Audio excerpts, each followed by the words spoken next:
Ok, donc bonjour à tous et bienvenue dans ce Café Philo. On a l'immense honneur d'accueillir Aurélien Barraud au bain des Baquis. Salut Aurélien. Bonjour. Bienvenue. Donc aujourd'hui avec toi, nous allons discuter, enfin parler des grands défis du 21e siècle, tout un programme, à l'ombre des platanes des bains des Baquis. Avant toute chose, est-ce que tu pourrais peut-être te présenter, Aurélien? Je suis Aurélien. Voilà, je fais un peu d'astrophysique. Je travaille sur les trous noirs, la gravitation quantique, l'origine de l'univers. Et puis je m'intéresse un petit peu à la philosophie, à la poésie. Et puis depuis une année, pour une raison contingente, dont je ne connais même pas vraiment moi-même l'origine, je me suis aussi impliqué dans la lutte écologique, qui est importante pour moi depuis très longtemps, mais que j'ai médiatisée en quelque sorte depuis peu. Et je suis déjà sur le retrait, donc ça aurait été météoritique. Voilà. On va donc commencer par l'aspect météoritique, comme tu dis si bien. En 2018, tu as lancé un appel dans le journal Le Monde qui a été co-signé par 200 personnalités pour alerter sur l'urgence de notre situation en matière d'écologie. Parallèlement, tu as aussi écrit Le plus grand défi de l'histoire de l'humanité, que tu décris comme un geste de la dernière chance. Est-ce que tu pourrais nous parler des raisons qui ont motivé ou qui étaient derrière à la fois ce livre et puis à la fois cet appel, et ainsi que les différentes actions relatives à ces deux derniers, et puis voilà, les échos que tu as eus? Bon, la fin de la vie sur Terre, ça ne devrait pas être un détail pour un vivant. Voilà. Donc, en fait, ce qui est compliqué, c'est pas de donner des raisons pour le faire, c'est de donner des raisons pour ne pas le faire.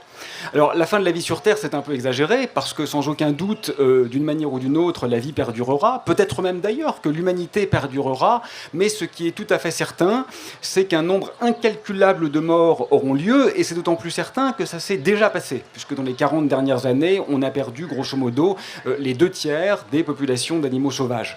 Donc, on est en train de voir quelque chose qui n'est jamais arrivé dans l'histoire de notre planète. C'est-à-dire qu'une espèce décide et parvienne à elle seule à mettre une grande partie des autres dans une situation de risque critique, c'est vraisemblablement, en 4 milliards d'années d'évolution patiente de la vie sur Terre, une situation qui est littéralement sans précédent. Et j'avoue qu'elle n'est pas particulièrement excitante, parce que si on se demande ce qu'un archéologue du futur, peut-être un scorpion ou une araignée archéologue, dans 100 millions d'années, verra comme trace de l'humanité, eh bien la seule empreinte que nous aurons laissée, c'est une chute drastique et quasi instantanée de la vie sur Terre, qui pourra effectivement être décelée dans les fossiles. Voilà donc comment nous sommes en train de nous signer pour la grande histoire. Et c'est un peu, dans ce que j'entends, quand tu dis que ne pas considérer l'écologie comme la priorité majeure dans ces temps relève du crime contre l'avenir. C'est un peu dans cette idée-là que tu le dis. En fait, c'est assez incroyable, parce que les économistes et chefs d'entreprise, qui peuvent par ailleurs être des gens tout à fait charmants d'ailleurs, en costume cravate, qui s'évertuent aujourd'hui à faire perdurer le statu quo et à nous emmener dans un immobilisme mortifère, ne se rendent pas compte de ce qu'ils sont en train de faire. C'est pas un détail, c'est pas quelque chose à la marge sur lequel on peut discuter tranquillement autour d'un café. Là, c'est littéralement l'analogie d'un astéroïde qui est en train d'arriver sur nous, et des gens se demandent, est-ce qu'il faudra mieux le dévier ou pas? Si on a plus que 3 neurones qui fonctionnent en même temps, la réponse est assez claire quand même. Et on se rend compte que l'importance, à la fois l'imminence et l'immensité de la crise dans laquelle nous sommes déjà entrés, mais qui va bien évidemment se décupler dans les années à venir, n'a pas encore véritablement diffusé dans la société. Et donc, moi, ce que j'ai fait, c'est dérisoire. Parce qu'écrire un bouquin, il y a toutes les chances que ça ne serve à rien. Là, ce soir, c'est magnifique. Voilà, le lac Léman est beau, vous êtes beau, l'air devient frais, donc tout est beau. Mais en même temps, si vous êtes là, c'est que vous êtes probablement déjà convaincu. Et donc, ce qu'on fait ne sert à rien. Mais on peut le dire pratiquement quoi qu'on fasse, en réalité. Voilà. Et donc, moi personnellement, je me vois mal sortir la calage de mon sac, quoi. D'ailleurs, j'en ai pas dans mon sac, donc je pourrais pas la sortir. Et donc, tout ce que je sais faire, c'est écrire des bouquins. Mais c'est dérisoire. Et j'en suis conscient. Mais alors, concrètement, c'est dérisoire, ça sert à rien. peut-être ou pas, mais on fait quoi alors? Le pire quand même, c'est de ne pas essayer. Moi, je crois que quand on a un ami, un amant, une amante, un enfant, un parent, enfin quelqu'un à qui on tient, qui est malade, qui vient de se faire renverser par une voiture, peut-être, qui est en crise d'hémorragie, on n'a peut-être pas beaucoup de chance de le sauver, mais enfin, on court, quoi. On va à l'hôpital. C'est une sorte d'instinct quand même fondamental du vivant que d'essayer de faire perdurer ce qui demeure encore. Bon, le fait est qu'on est là ce soir, donc quelque chose demeure encore. Il faut quand même avoir conscience que ce qui demeure est déjà une petite partie. On a perdu, je le disais, l'essentiel des populations d'animaux sauvages. C'est vrai aussi pour une grande partie des populations de poissons. C'est vrai pour les forêts. C'est vrai pour les insectes. C'est vrai pour les oiseaux. Donc le fait est que nous avons déjà perdu l'essentiel. Pas en termes d'espèces, mais en termes d'individus. Ce qui, pour moi, est le prisme le plus important et le plus intéressant. Et donc dans cette situation-là, le pire, c'est de ne rien faire. Alors l'action, ça je pense qu'on va en parler peut-être tout au long du débat, elle peut prendre beaucoup de formes. Mais le plus important, le plus urgent, le plus révolutionnaire et le plus radical, c'est de penser. C'est de se rendre compte de l'extraordinaire contingence du monde dans lequel on est. C'est-à-dire que nos dirigeants, pas tous, mais la plupart, veulent nous faire croire que ce qui est ne pourrait pas être autre. Et ça, c'est absolument faux. L'immense majorité des règles qui nous régissent, pour certaines très bonnes d'ailleurs, pour d'autres catastrophiques, pourraient être différentes. Et il se trouve qu'aujourd'hui, nous savons que nous allons au suicide. Et donc, ne pas même réfléchir sur les règles, c'est ça, le crime contre l'avenir. Tu as fait l'analogie entre l'amant, l'amante qui est mourante et qu'on amène rapidement à l'hôpital. Comment expliquer que notre amant ou notre amante qui est la vie sur Terre, finalement, la plupart d'entre nous, on fait rien. On la regarde mourir tranquillement sans rien faire. Oui, alors la première raison, c'est que dans la ville de Genève, ou chez moi, à Grenoble, on ne s'en rend pas vraiment compte. De toute façon, on a déjà tellement expulsé tous les vivants non humains que leur disparition ne change pratiquement rien à notre quotidien. Donc on s'est tellement déjà arrangé pour se couper du reste du vivant que la périclitation du reste du vivant ne nous apparaît pas de façon flagrante. De toute façon, les oiseaux, il n'y en a presque plus. Là d'où je suis, là, je lève les yeux, j'en vois zéro. J'en vois exactement zéro. C'en est bien. Non, c'est vrai. Alors, il y a sans doute quelques canards là dans le lac, mais de toute façon, on parle de choses rares. Les non-humains sont rares pour nous, donc leur disparition ne nous apparaît pas. Les conséquences pour l'humanité sont déjà très présentes à l'échelle mondiale. On en reparlera, les pandémies sont probablement une des conséquences indirectes de la catastrophe anthropique, mais on voit l'espérance de vie qui diminue aujourd'hui dans de nombreux pays, on voit l'accès à l'eau qui devient difficile, on voit des migrations massives de population, mais ça ne se voit pas encore trop dans le centre de Genève. Voilà. Les horlogers se portent bien. Bon, moi j'aime bien les montres, ça ne me dérange pas, mais on voit bien que les urbains des pays riches ne sont pas encore touchés dans leur chair.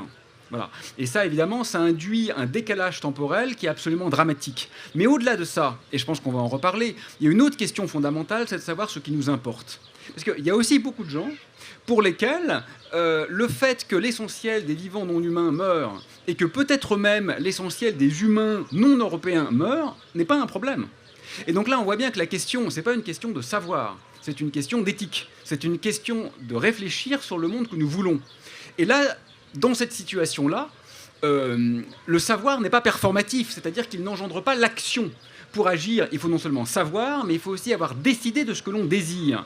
Bon, je ne suis pas certain que le paysan texan de base soit tout à fait concerné en ce moment par la sécheresse au Sahel. Je crois qu'il s'en fout un peu.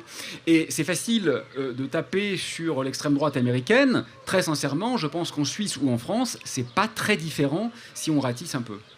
Donc il y a cette idée entre cette difficulté de voir les liens directs entre cause et effet. Il y a une distance par rapport à ça. Est-ce qu'il n'y a pas aussi dans ce qui peut expliquer une certaine forme d'inaction, des échelles de temps qui sont différentes au niveau politique, au niveau financier? On travaille sur des échelles de temps relativement courtes. C'est les prochaines élections, c'est le trimestre pour montrer des bons chiffres. Et c'est des échelles de temps qui ne sont pas forcément compatibles avec celles du vivant, qui sont des échelles à plus long terme. Non, mais vous avez parfaitement raison. Tu as parfaitement raison, parce qu'on se tutoie. Il y a vraiment un problème qui est multifactoriel. La première partie du problème que tu n'as pas évoqué, c'est que ce n'est même pas encore vraiment identifié comme une priorité, indépendamment des échelles de temps. Beaucoup de gens parlent aujourd'hui d'éco-anxiété, mais c'est pas vrai. C'est un phénomène qui est marginal. Le soir, quand on s'endort, ou qu'on n'arrive pas à s'endormir, plutôt on a peur. Pourquoi? On a peur pour notre travail, on a peur pour notre argent, on a peur de savoir si notre copain ou notre copine va nous quitter, on a peur parce que nos enfants ont eu des mauvaises fréquentations à l'école, on a peur parce que nos parents ont chopé le coronavirus. On n'a pas peur parce qu'il y a une crise écologique majeure. Pour l'immense majorité d'entre nous, ça ne nous empêche pas de dormir. Donc on n'a pas encore vraiment identifié l'amplitude du problème. Et d'ailleurs, ça, c'est vraiment intéressant de faire une introspection sur cette question. Bon, moi, je suis, comme je le disais tout à l'heure, dans une dynamique de retrait. Mais il m'est arrivé, là, l'année qui s'est écoulée, de faire quelques conférences dont certaines m'ont été payées. Bon. Bah, je me suis dit, tant mieux, j'y vais pour le plaisir, j'y vais pas pour ça, j'y suis jamais allé pour ça. Mais bon, on m'a donné quelque chose, je me suis dit, après tout, c'est chouette. Et j'ai pris la décision que maintenant, ce serait plus le cas. Voilà, que cet argent, quand on me le propose, je le donnerais à des associations de sauvegarde des espaces sauvages ou d'aide aux humains défavorisés. Mais il m'a fallu un peu de temps quand même. Je me dis maintenant, pourquoi je l'ai pas fait dès le début en fait? Ça me paraît évident, je suis pas dans le besoin, donc j'aurais dû le faire. Bah oui, mais même en allant prêcher la bonne parole, il a fallu un peu de temps pour que les choses se mettent en place dans ma tête et qu'il y ait une sorte de cohérence qui s'installe. Donc ça, c'est le premier point. Et le deuxième point, c'est ce que tu disais, il y a une temporalité paradoxale qui fait que ce qui nous préoccupe aujourd'hui n'est en effet pas compatible avec notre mode opératoire politique. Ça, c'est une évidence.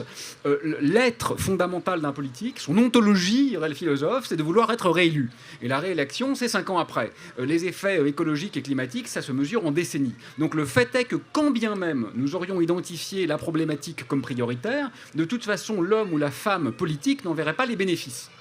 Alors que faire? Alors on peut faire la révolution, ça c'est très bien, mais encore faut-il quand même proposer quelque chose. Bon, vous savez qu'en France, on a essayé il y a quelque temps la Convention citoyenne. L'idée est pas mal, hein. L'idée c'est de tirer des gens au sort, donc des honnêtes citoyens qui n'ont aucun intérêt électoraliste, puisque ce ne sont pas des professionnels de la politique. On leur expose le problème et on leur fait faire des recommandations. Bon, pour l'instant on en est là. Je crois que ces gens ont plutôt pas mal travaillé, même si je regrette un peu leur timidité, parce qu'eux-mêmes se sont auto-censurés. C'est intéressant, hein. Sur les mesures les plus fortes, en particulier le renoncement à la croissance, comme un des objectifs majeurs de l'économie, ils se sont dit, si on propose ça, on ne sera pas crédible. Donc, à ma connaissance, hein, je crois qu'ils avaient compris qu'il aurait fallu le dire, mais qu'ils ne l'ont pas dit pour pouvoir demeurer sérieux du point de vue des politiques. Donc ça, c'est quand même atrocement paradoxal. Mais au-delà de ça, le pouvoir politique a déjà opéré un certain nombre de censures, et sur les propositions non censurées, on verra ce qui adviendra. Donc l'idée est pas mal, mais elle est encore très, très, très infime par rapport à l'ampleur de la catastrophe. Je rebondis sur ce que tu viens de dire, justement par rapport à l'histoire de la croissance. Il y a beaucoup de personnes, enfin de plus en plus, qui mettent en avant cette idée de la décroissance, et qui disent notamment qu'il faudrait revenir sur cette idée utopique qu'on peut vivre dans un monde de croissance infinie, puisqu'on vit dans un monde fini. Est-ce qu'à ton avis, l'idée de la décroissance est là ou une des solutions à envisager? Oui, moi je trouve qu'elle est même plutôt dystopique, en fait, cette idée de croissance infinie, parce que l'accumulation immodérée de richesses matérielles n'est peut-être pas en fait si extraordinaire que cela, quand bien même ça serait possible. Alors tu as raison. Les mauvais économistes, il y en a des bons quand même, hein, mais la majorité des économistes, c'est-à-dire les mauvais économistes, ne sont pas des gens sérieux. Voilà, ils n'ont pas compris les bases du monde dans lesquelles nous vivons. En physique, une augmentation exponentielle de l'utilisation des ressources, on appelle ça une instabilité. Une instabilité, c'est pas bon. Typiquement, là, si je prends mon micro et que je l'approche du haut-parleur, ça va faire de l'effet Larsen. Le gars qui est au son va pas être content du tout, parce que s'il n'y a pas de limiteur dans les amplis, ça détruit les haut-parleurs. C'est une instabilité. Voilà. Et c'est exactement ce qu'est le régime de croissance exponentielle actuel. Donc avec un temps de vie de l'ordre de quelques décennies, tout cela est parfaitement compris du point de vue scientifique. Donc les économistes aujourd'hui ne sont simplement pas compétents pour comprendre la complexité du problème, donc il ne faut plus les écouter. Ça, je crois que l'opinion publique commence à l'avoir compris. Mais plus profondément que cela, moi je crois que ce qui est important, c'est de redéfinir nos indicateurs. C'est-à-dire que c'est vrai qu'il faudrait tendre vers une forme d'ascétisme tendanciel du point de vue de notre rapport à la matérialité. Ça, c'est incontestable, parce qu'au rythme actuel, le monde fini dans lequel nous vivons ne peut pas fournir. Donc ça, que ça plaise ou non, qu'on soit de droite ou de gauche, on ne peut pas échapper aux lois de la physique. Mais en parallèle de ça, je crois qu'il serait très important de se rendre compte que cet ascétisme matériel n'est pas forcément castrateur, n'est pas forcément triste, n'est pas forcément une mauvaise nouvelle, et qu'en fait, il pourrait relever d'une authentique croissance du point de vue d'autres indicateurs. C'est un peu l'exemple que je te donnais tout à l'heure. Une fois que tu décides de faire quelque chose et que tu te dis bah, finalement je ne vais pas en retirer de bénéfices personnels, mais je me dis que je vais contribuer à ce qu'une association achète quelques dizaines ou centaines de mètres carrés de terrain vierge pour y sauvegarder la vie, au début tu te dis bah, j'ai perdu, mon revenu net personnel a diminué. Et puis quelques semaines après tu as intégré le truc et tu te dis mais en fait c'est beaucoup plus jouissif. Même en termes égoïstes, en termes du plaisir que ça te rapporte à toi, tu finis par te rendre compte que tu y gagnes. Mais ça, c'est parce que nous sommes complètement endoctrinés, au sens littéral du terme, à une manière de voir le monde qui fait que le mec là-bas, là, qui est le propriétaire du super yacht que je vois, donc je pense pas qu'il soit là, parce qu'à mon avis, s'il a ce yacht, c'est qu'il n'est pas là en ce moment, a l'impression d'avoir réussi sa vie. Mais moi, honnêtement, si à la fin, là, il me propose d'aller faire un tour, j'éclate de rire, quoi. Non, mais c'est un loser, en fait. Il y a un type qui a envie d'aller foutre 3 millions d'euros pour un bateau hyper polluant sur un lac, mais c'est juste un crétin, en fait. Et donc, je pense qu'il faut juste qu'on travaille un peu nos valeurs, quoi. Je lui en veux pas, hein, il est peut-être très sympa, mais bon, c'est un pauvre type, c'est pas grave. C'est le... Voilà. Ok, salutations au propriétaire du bateau et en passant. Donc voilà, tu disais revoir nos valeurs, revoir comment est-ce qu'on définit nos priorités et ce que l'on recherche. Est-ce que voilà, on a parlé un petit peu aussi de cette idée de décroissance. Est-ce que tu préconises ou est-ce que toi tu vois de manière humble d'autres pistes qui permettent d'améliorer notre situation actuelle? Oui, il y a une infinité d'autres pistes, mais je crois qu'il faut faire attention à la capacité de réappropriation du système dans lequel nous vivons. Ce qui a été mis en lumière par la crise que nous traversons encore, c'est en fait la très grande résilience du capitalisme. C'est-à-dire que ce système, pour le meilleur et pour le pire d'ailleurs, ne jugeons pas à ce stade, que ça nous plaise ou que ça ne nous plaise pas, résiste très bien. Manifestement, il résiste très bien aux différentes crises et il a une capacité de réabsorption de toutes les initiatives qui est extraordinaire. Et ça, ce que je veux dire par là, et d'ailleurs, ce n'est pas le capitalisme en tant que tel qui est l'ennemi pour moi, en tout cas. C'est beaucoup plus profond que ça. Le capitalisme, c'est qu'un phénomène parmi beaucoup d'autres qui pose problème. Et donc, ce que je veux dire, c'est que le mythe de l'action individuelle comme solution à la crise écologique majeure est un peu dangereux. Alors, il n'est pas dangereux au sens où il ne faudrait rien faire. Moi, je crois que c'est tout à fait indispensable de faire preuve d'un minimum de cohérence.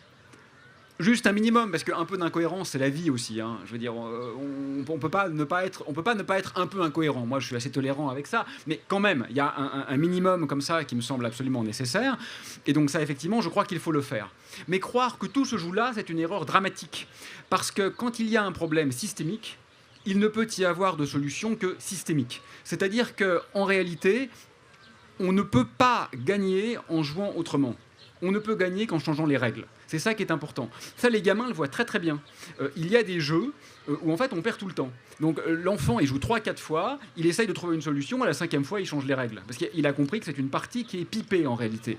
Et c'est exactement ce qui se passe aujourd'hui. Donc pour survivre là quelques années, on peut demeurer dans le schème global qui est le nôtre et essayer de faire au moins pire. Et ça, on voit très bien ce qu'on peut faire à l'échelle individuelle. Tout le monde, je crois, a maintenant en tête ce qu'on appelle les petits gestes. Mais en même temps, si c'est réabsorbé par le système comme une manière de dire, bah, vous voyez, on ne change pas les règles, il suffit que tout le monde fasse ça, alors bien sûr, c'est une imposture. Et ça ne marchera pas. Et c'est absolument certain que ça ne marchera pas. J'ai cru comprendre d'ailleurs en lisant certains de tes propos ici et là que tu étais dans une certaine mesure assez aussi opposé à la politique des petits gestes. En tout cas, que tu critiques dans une certaine mesure par rapport à... J'y suis opposé si tout se réduit à elle. Voilà. Moi, je pense que c'est bien d'essayer de faire des efforts individuels. Aujourd'hui, par exemple, je pense que c'est un peu problématique de se dire concerné par les problèmes climatiques, de se dire concerné par la souffrance animale et de manger de la viande. Bon, j'ai dans ma famille des gens qui mangent de la viande et on n'est pas fâchés. Hein. C'est pas du tout des salauds. Loin de là, il y a des gens même adorables. Mais je les invite gentiment, avec amour, à peut-être travailler sur cette incohérence. Bon, et ainsi de suite. Moi, j'ai essayé depuis, je sais pas, je me souviens plus du chiffre, enfin depuis quelques années en tout cas, j'ai pas pris l'avion. Je l'ai fait dans le passé, de faire 2 fois 12 000 km pour aller présenter mes résultats à l'université de Stanford. On se sent très intelligent, évidemment payé par l'université américaine qui nous invite. On a l'impression d'être quelqu'un d'important. Puis, à un moment, on se dit, et quand même, 24 000 km, avec le coût économique, le coût écologique, le coût même familial, pour aller parler une demi-heure, est-ce que ça a vraiment un sens? Bon, la réponse est évidente. Donc voilà, tous ces petits gestes, je crois qu'il faut qu'on les fasse. Et moi, je ne suis pas du tout exemplaire de ce point de vue-là, mais j'aimerais l'être davantage. Mais ça ne peut pas en demeurer là. Il y a quand même une propension humaine évidente à occuper l'espace, et on peut pas se contenter d'appeler la responsabilité individuelle. Par exemple, imaginez qu'on dise « Bon allez, soyez sympa, s'il vous plaît, ne tuez personne tout à l'heure en rentrant chez vous ». Non, on ne dit pas ça. On dit « c'est interdit ». Que ça vous plaise ou non, vous ne tuerez personne. Et si vous tuez quelqu'un, vous ferez 20 ans de prison. C'est comme ça qu'on règle une société humaine. Et ce qui est très bizarre, c'est qu'avec le problème écologique, on a absolument en tête qu'il faut en rester, s'il vous plaît, soyez sympa, faites ce qu'il faut. Non mais attendez, c'est le problème le plus important de notre histoire. Donc il faut peut-être le régler avec des moyens adaptés. Alors, non pas, bien sûr, dans l'idée d'instaurer une dictature, rien ne me serait plus abominable, mais simplement pour s'assurer quand même que l'espace de liberté qui est fondamental, à savoir la liberté de continuer à vivre dans un monde apaisé, demeurera. Si ceci se fait au prix de diminuer un peu notre utilisation des 4x4 ou nos vacances en avion, c'est pas très grave. C'est pas très grave. C'est une question de rapport bénéfice-risque. On ne peut pas simplement en rester à une défense naïve de la liberté. Oui, tout le monde est pour la liberté, mais dans une certaine mesure. C'est-à-dire jusqu'à ce que cette liberté n'obère pas de façon dramatique la capacité des autres à vivre. Bon, c'est trivial ce que je dis là, c'est vraiment de la philosophie de CM2. Mais on le sait, on l'a intégré pour absolument tous les aspects de notre vie. Là, je raillais par plaisanterie le propriétaire du yacht, j'ai quand même pas le droit d'aller le détruire tout à l'heure. Bon, si je le fais, je vais avoir des problèmes avec la police helvétique. C'est comme ça. Mais pourquoi se fait-il que vis-à-vis de la pérennisation de la vie sur Terre, nous n'avons pratiquement aucune loi coercitive? Ça veut dire que nous n'avons pas encore compris en réalité que c'était un problème important. Pour tous les autres problèmes importants, nous avons des lois qui assurent non pas un État dictatorial, qui assurent au contraire la capacité de ceux qui seraient victimes des actions violentes à continuer à vivre de manière sereine. Voilà, on me jette un caillou, ça m'a fait perdre le fil.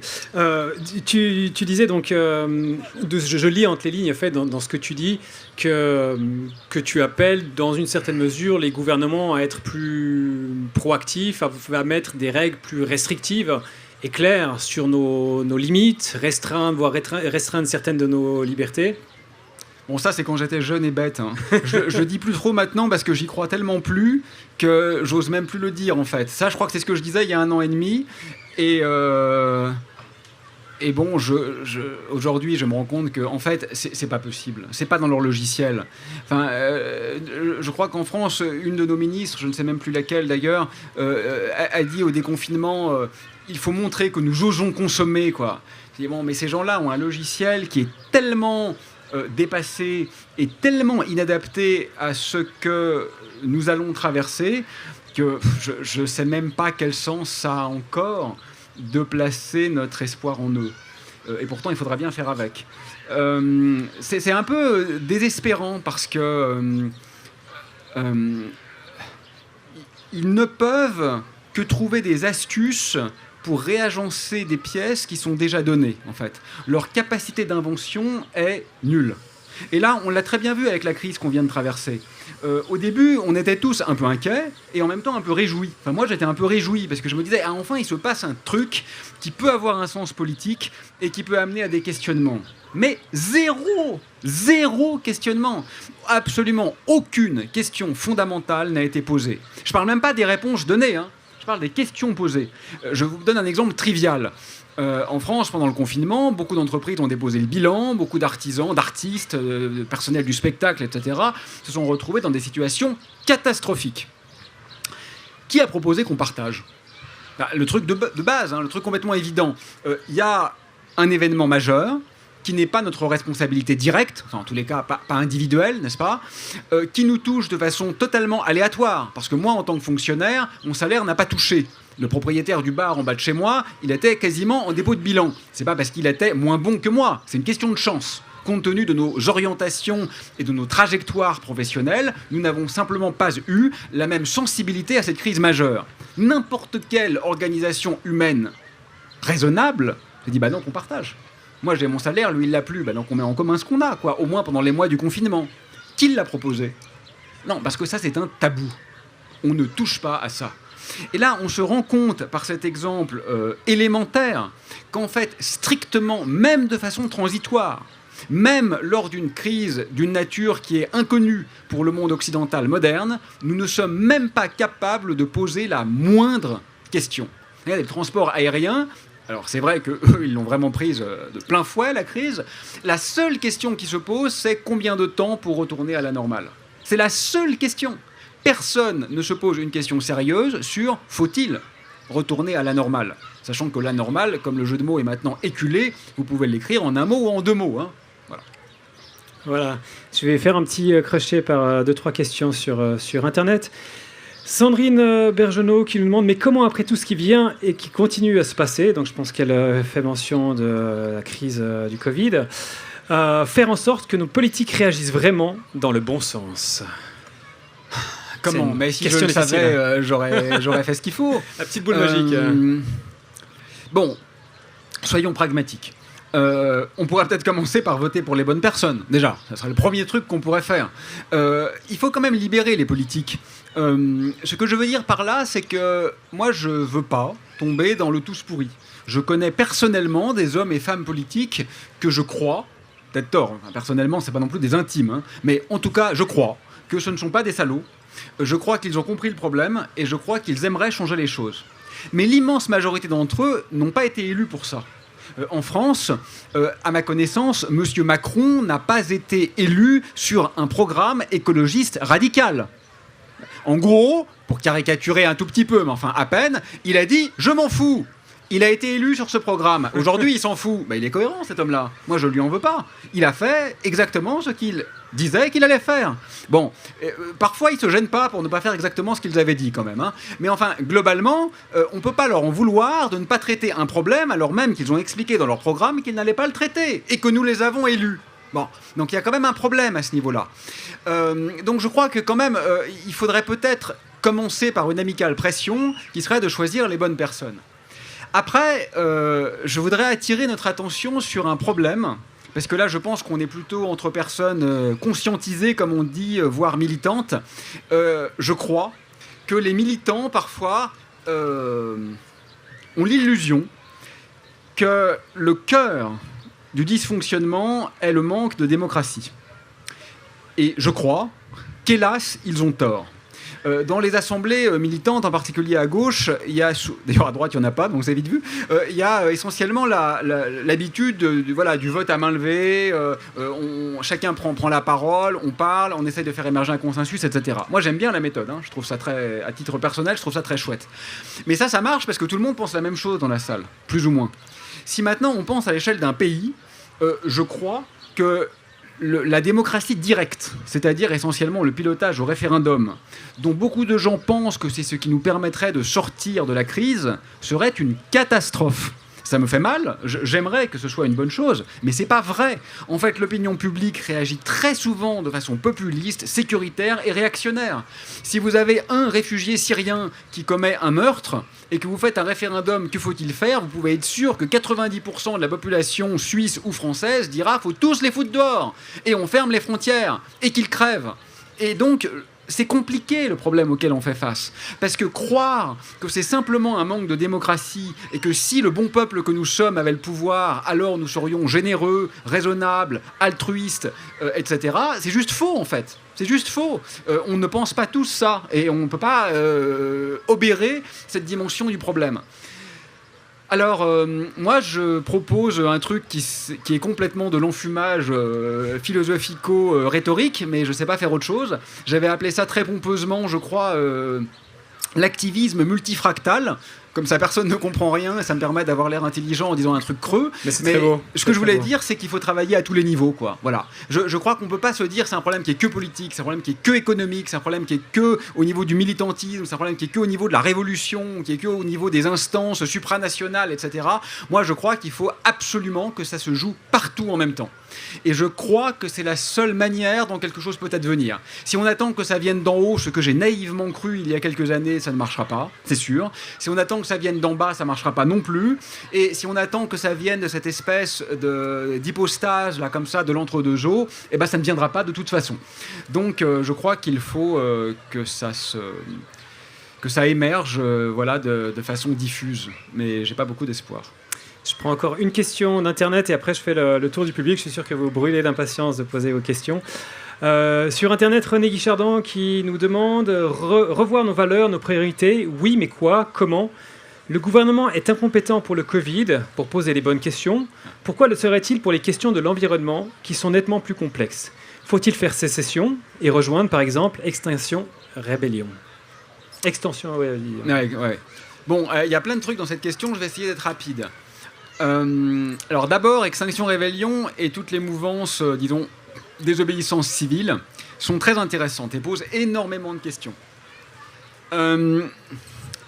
D'abord, je commence par un constat. À ma connaissance, et ça m'a été confirmé par un chercheur spécialiste de la question, il n'y a jamais eu de révolution sans qu'un système soit empêché de fonctionner. Ça, c'est factuel. La question n'est pas de savoir si ça nous plaît ou pas. La question est juste de l'intégrer. Je vous donne un exemple dans l'actualité contemporaine. Le peuple algérien ne veut plus du régime dont il est la victime depuis des décennies et qui est un régime corrompu. Ils ont fait le Hirak, la révolution, tous les vendredis pendant 1 an. Il y avait des millions de personnes parfois dans les rues d'Alger, d'Oran, de Constantine. Et essentiellement, la grande majorité du peuple était d'accord. Que s'est-il passé? Rien. Voilà. Le président actuel est issu du sérail et est un clone du président passé. À ce stade, et j'espère bien sûr que ça ne va pas s'arrêter là, la révolution a échoué.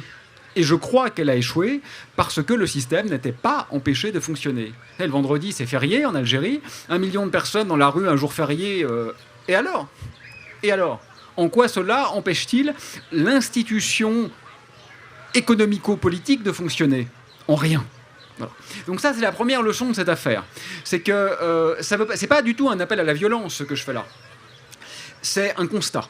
S'il n'y a pas de grain de sable dans les rouages systémiques, les rouages continuent de tourner, même si l'opinion publique se retourne. Ça, il faut juste le savoir.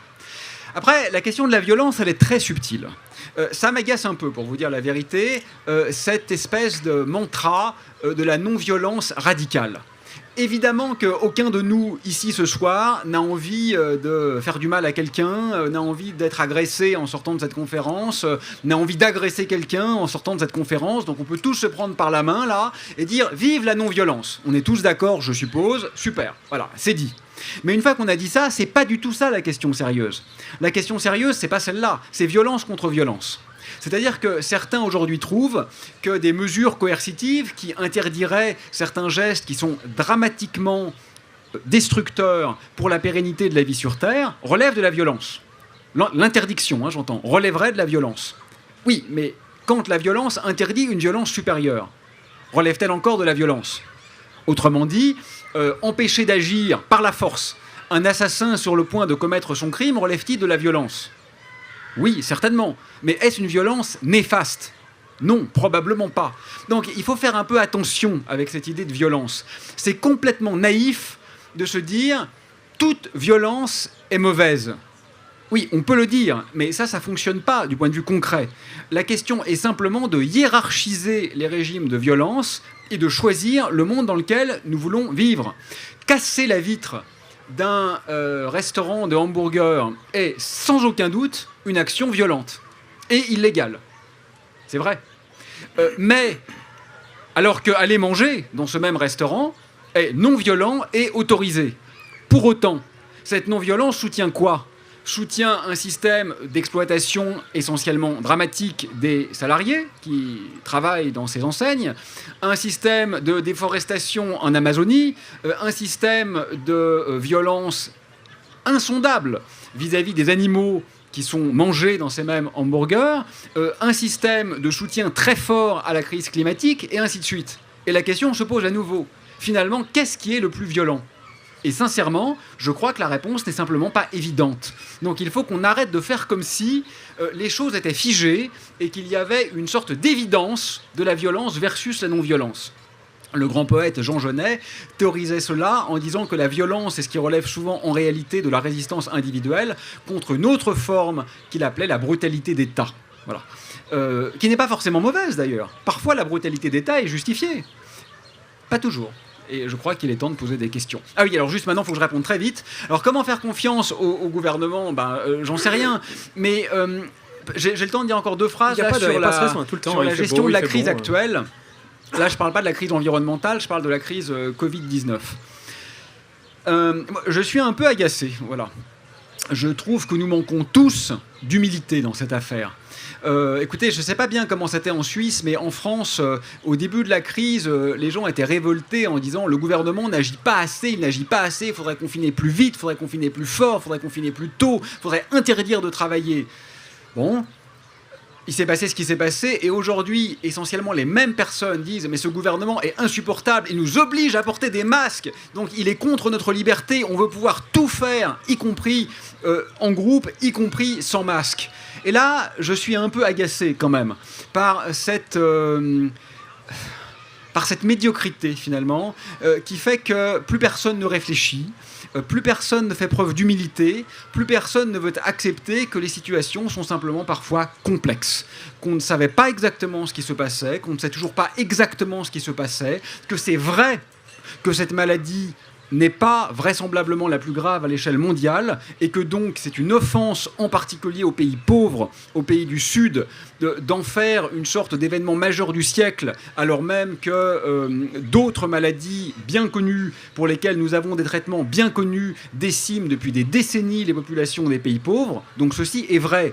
Pour autant, croire qu'on fait un geste de résistance et de désobéissance civile majeure et se prendre pour un grand révolutionnaire parce qu'on refuse de mettre son masque dans un espace clos, risquant par là même de faire crever son grand-père, moi je trouve ça atterrant, pour être honnête. Donc comment être un peu subtil, d'une part, en comprenant que cette crise n'est pas une métacrise, parce que c'est vrai que beaucoup d'autres souffrent de beaucoup d'autres maux et qu'une surréaction est inadaptée et même un peu indécente. Mais comment par ailleurs refuser l'effort élémentaire qui n'est pas du tout en fait un geste d'obéissance à l'État, parce que les États détestent avoir des citoyens masqués. Il faut vraiment être stupide pour croire que ça fait les affaires d'un État autoritaire que de masquer ses citoyens. Rien ne fait plus peur à un État autoritaire que des citoyens masqués.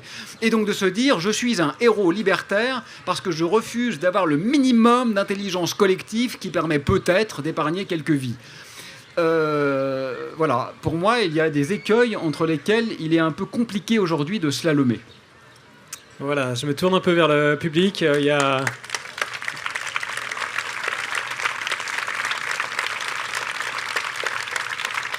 Merci. Je pensais me faire des ennemis, mais pas que. Voilà, je vois une question avec le monsieur là-bas. On va vous apporter le... Alors, là, d'abord ici, ensuite monsieur là-bas. Donc parlez bien dans le micro, qu'on vous entende aussi sur Internet et ici. Bonjour. Bonjour. Je m'appelle Apolline et je voulais poser une question. J'ai été un peu énervée quand vous avez dit que vous étiez... à la fois, vous constatez que s'adresser au gouvernement, ça ne sert à pas grand-chose et puis que finalement, il faudrait changer les règles du jeu. Et puis après, ce qui m'a énervée, c'est que vous disiez il faudrait choisir de bien voter pour les bonnes personnes. Je trouve très contradictoire. Et du coup, je me demandais plutôt quelles pourraient être les nouvelles règles de jeu qu'on pourrait mettre en place, si ce n'est pas le système électoral. Non mais tu as tout à fait raison. D'ailleurs, je crois que j'avais commencé en disant c'est la première chose qu'on pourrait faire, mais je suis d'accord avec toi, ce n'est que la première. Voilà, ce n'est que la première, et c'est certainement pas la dernière. Je sais pas, en fait, voilà. Non, je pense qu'il faut dire les choses simplement. Je crois qu'on voit vraiment de façon très claire ici les limites de ce système, disons, de démocratie parlementaire à l'européenne, qui n'est pas la seule manière de gérer les choses et qui manifestement ne fonctionne pas par rapport aux défis qu'on doit relever. Il y a 1000 raisons que tu connais sans doute mieux que moi. Mais une fois qu'on a dit ça, il faut proposer une alternative. Alors, les alternatives simples, c'est justement ce que j'évoquais tout à l'heure de démocratie directe. Mais démocratie directe, ça marche quand on est avec des gens sympas, quoi. Quand on se retrouve avec des fachos, démocratie directe, ça marche plus du tout. Enfin, ça marche très bien, mais pour leurs valeurs à eux, pas pour les nôtres. Donc, c'est pas une solution universelle. Et j'ai un peu de mal, en ce qui me concerne, à voir émerger une possibilité macroscopique, structurée, de sortie de crise. Donc c'est pour ça que moi, ce à quoi je crois, en fait, c'est à l'action à l'échelle qui nous incombe. C'est-à-dire qu'effectivement, on a tous une certaine zone d'influence, qui peut être familiale, qui peut être amicale, qui peut être dans une entreprise, qui peut être dans une école, qui peut être dans une fac, qui peut être dans une association, qui peut être sur une plage, enfin quelque part. Et donc, de façon multi-échelle, je crois que des choses sont possibles, mais parmi lesquelles, je pense que c'est super important d'intégrer exactement ce que tu es en train de faire en ce moment, c'est-à-dire la remise en question et la réflexion sur nos réflexes systémiques, en fait. Mais pour le point particulier que tu évoques, peut-être tu peux reprendre le micro si tu as des choses à proposer, en fait, parce que moi, j'en ai pas. Voilà. C'est-à-dire que la critique est aisée, mais une fois qu'on a critiqué et qu'on se dit, bah donc, ça marche pas, alors on fait quoi ? Je ne sais pas. Je ne sais pas. Vas-y, je te reprends la parole. Ouais, c'est intéressant. Non, mais moi, je suis assez d'accord avec ce que vous avez dit aussi à un moment donné, que quand vous disiez, en fait, il y a plein de toutes les façons sont valables, dans le sens où les personnes qui vont essayer, par les urnes, ou bien celles qui vont essayer à petite échelle parce qu'elles vont construire un éco-village, ou etc. Toutes les formes, en fait, de contestation, qu'elles soient radicales ou moitié radicale, et pour moi, c'est ça qui nous fera aller le plus vite de l'avant. Ouais. Mais effectivement, l'organisation politique qui serait une solution comme ça, je ne l'ai pas. Après, je me dis quand même que, effectivement, de viser des plus petites échelles, ce serait toujours le plus logique et le plus simple pour pouvoir se mettre d'accord. Ouais. Mais ce qui est compliqué, c'est que sans coercition, ça sera très compliqué à faire. Il y a énormément de gens qui sont par ailleurs très sympathiques, qui ne sont pas du tout des sales types ou des sales bonnes femmes, qui continuent d'acheter l'essentiel de ce qu'ils achètent sur Amazon, qui font venir de l'autre bout du monde, parce qu'aujourd'hui les coûts de transport sont quasi nuls, un certain nombre d'articles. Et tant que c'est possible, vous avez vu, pendant la crise Covid, je crois que M. Bezos a gagné, je ne sais plus la somme exacte, 23 milliards de dollars en une journée. Bon, cette obscénité, c'est notre choix quand même. C'est parce qu'on le tolère, ça. Pourquoi est-ce que ça continue d'être possible ? Bon, parce qu'effectivement, il n'y a pas de coercition qui le rend impossible. Et là, je crois que l'appel individuel à moins utiliser ce genre de ressources ne peut pas fonctionner tant qu'elles sont possibles. Et c'est très compliqué, parce que je pense qu'aujourd'hui, Amazon est plus puissant qu'un État. Ce genre de multinationales échappe en grande partie aux lois locales, puisque précisément elles sont à cheval sur de nombreux États. Et donc, ils ont réussi, en quelque sorte, à se créer un statut légal hors la loi. C'est un truc complètement dingue, en fait. Mais on pourrait peut-être reprendre la main, mais je ne sais pas comment. Voilà, je crois qu'il y avait monsieur là-bas qui avait une autre question.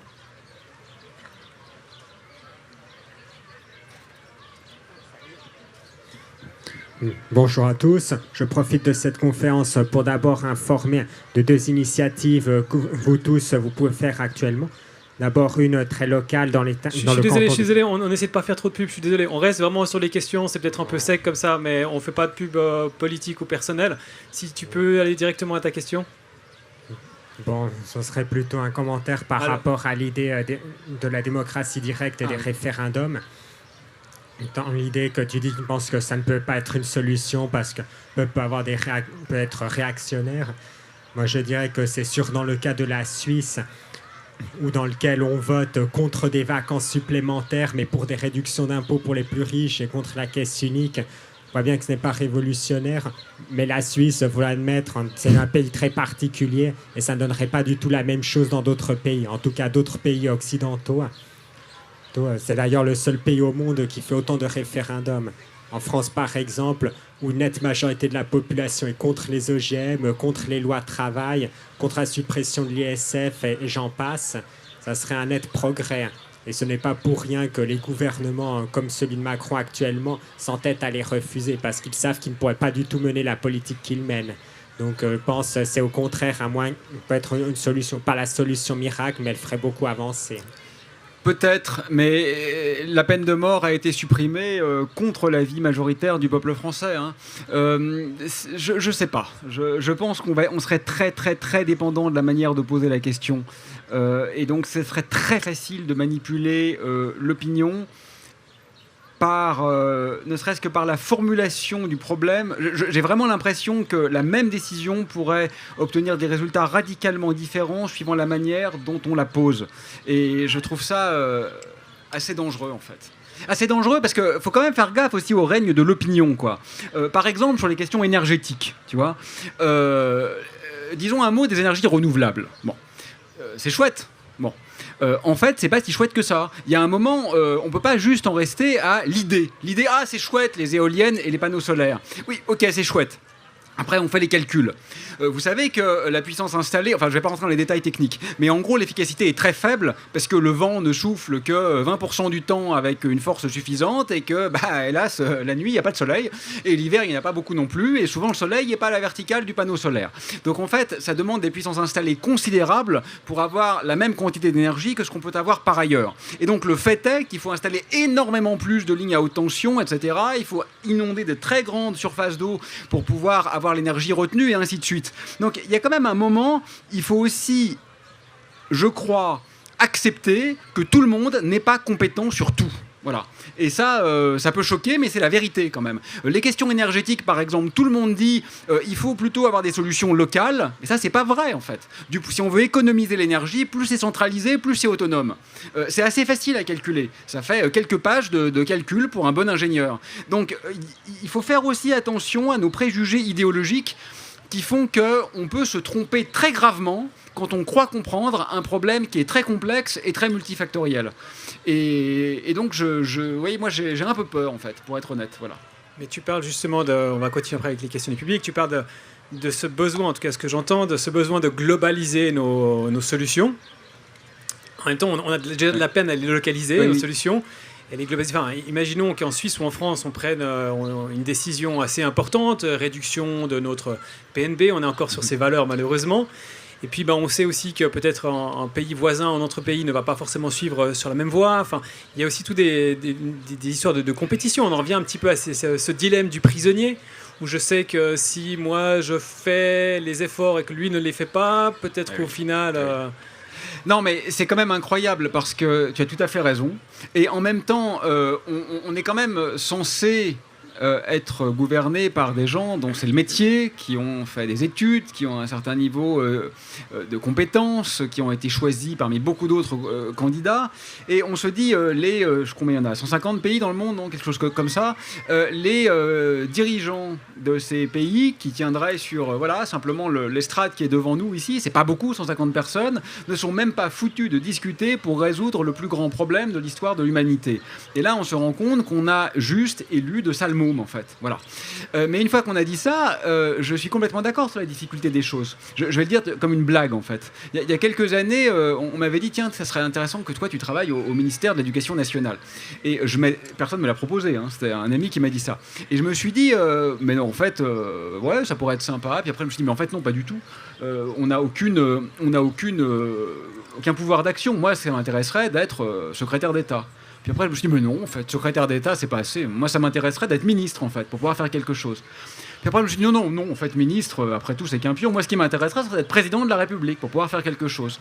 Et en fait, je me rends compte que, en fait, c'est pas assez, président de la République. Si j'étais aujourd'hui président de la République française, j'ai aucune ambition politique, hein. Je me présenterai jamais, c'est clair, net et précis. Mais en fait, je ne pourrais quand même rien faire, pour les raisons que tu viens de dire. Qui fait que, effectivement, s'il n'y a pas d'action concertée, ça ne servirait de toute façon essentiellement à rien et ça ne pourrait pas marcher en fait. Dans une économie mondialisée où l'appât du gain reste la valeur dominante, très clairement, si demain le président de la France décidait de passer volontairement en récession, ce qui serait la seule mesure intelligente, non seulement pour les raisons climatiques que nous connaissons tous, ce serait une mesure de sauvegarde de la vie sur Terre, mais aussi pour des raisons économiques. Parce qu'en fait, on vit dans un monde fini. Il se trouve que le pétrole, qui est ce qui structure notre économie, comme l'a montré Jean Covici, est en quantité finie, que nous avons passé le peak oil et que de toute façon, nous allons rentrer en récession. Donc, n'importe quel homme politique cohérent déciderait d'anticiper sur la réalité physique qui, de toute façon, va s'imposer à nous et à mettre en œuvre une sorte de récession intelligente et voulue. Mais ça n'arrive pas. Et ça ne peut effectivement pas arriver à cause du jeu complexe d'interrelations que tu évoquais. J'ai quand même l'impression que 150 personnes douées de plus de 3 neurones chacune devraient réussir à résoudre ce problème, mais manifestement, ce n'est pas le cas. On continue avec Il y a quelqu'un qui... Pardon, excuse-moi, mais qui... ouais. Voilà, Je crois que j'avais une question ici, le monsieur casquette, et puis après on va partir dans mon dos. Bonjour, merci. Merci d'avoir cité d'abord Jean-Marc Jancovici et les travaux du Shift Project. Super important. Je voulais juste avoir ton avis sur le Front populaire de Michel Onfray et ce petit Roland nationaliste, sans chercher le clash, mais voilà. Alors, je vais faire la seule bonne réponse possible. C'est qui Michel Onfray ? Moi, j'aime beaucoup la philosophie et je ne connais pas cette personne. Merci. Voilà, beauté en touche. Le Front populaire, c'est une chose très belle qui a eu lieu en France il y a longtemps et qui était l'arrivée d'un vrai régime de gauche au pouvoir. Je ne connais pas d'autres Front populaire. Oui, bonjour, je m'appelle Patricia. Et par rapport à révolutionner les systèmes politiques actuels qui semblent dater de plus de 2000 ans avec un empereur à sa tête et puis ses élites, et pour suivre ce que Apolline a dit tout à l'heure, serait-il envisageable un système qui s'inspirerait du modèle open source comme on le voit dans l'informatique, où les gens, on va dire, s'investiraient pour le bien commun, au lieu que ce soit, comme on le voit pour nos dirigeants, qui sont surtout attirés par l'appât du gain et du pouvoir, en fait. Oui, je pense que c'est une question fondamentale et je crois que si on s'orientait dans cette direction, ce qui est fondamental, c'est l'échelle. La démocratie athénienne était centralisée, mais parmi ceux qui étaient des citoyens, parce qu'il y avait des esclaves aussi, mais parmi ceux qui étaient des citoyens, il y avait quand même quelque chose qui ressemble un peu à ce que tu évoquais. Mais ça marchait à l'échelle des villes. Et en fait, le problème, je crois, auquel on fait face aujourd'hui, c'est qu'il semble qu'on ait structuré le monde de manière indélébile, à une échelle à laquelle ça ne peut pas marcher. Parce qu'au niveau d'un pays, je crois que c'est fondamentalement impossible. Et donc, effectivement, une des questions intéressantes qu'il faudrait se poser dans cette circonstance, c'est celle de l'architecture organisationnelle à laquelle faire face. Alors en France, par exemple, les maires écolos, dont le maire de Grenoble, essayent de lancer cette idée comme ça d'une coopération entre les villes pour instaurer une nouvelle échelle d'action. Moi, l'idée me sourit, je la pense intéressante, mais elle est totalement insuffisante si elle n'est pas aussi accompagnée d'une révolution à l'échelle globale. C'est-à-dire que je crois que c'est une belle idée, moi je la soutiens, mais ça serait une idée qui marche si les villes... S'il n'y avait rien au-dessus des villes, si les villes étaient réellement l'organe décisionnel. Et ça, c'est très compliqué, parce que imaginons même qu'on se dise, allez hop, là, ce soir, on réécrit le monde à partir de zéro. Et on se dirait, vraisemblablement, les gens conscientisés qui sont ici ce soir, que c'est très important de revenir à l'échelle locale. Probablement, c'est une idée qu'on ferait nôtre. Mais il faut quand même faire attention, parce que le stylo qui est là, il ne peut pas être produit à l'échelle locale. Il ne peut pas l'être. Il est en plastique, donc en pétrole. Il a une mine en acier, vraisemblablement, qui fait appel à un laminoir. Il n'y en a vraisemblablement qu'un seul en Suisse. J'en sais rien, mais c'est probable. Et ainsi de suite. Donc Genève ne peut pas produire ce stylo. Genève ne le peut pas. Donc si on relocalise complètement l'économie, on n'utilise même plus un stylo à billes. Donc il faut faire très attention. Même Lordon a montré ça. Lordon, c'est un économiste de gauche très intéressant.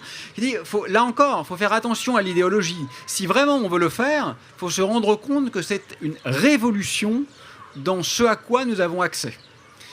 Et donc, ça nécessite vraiment de poser les choses clairement sur la table, quoi. Merci. Encore une question du public.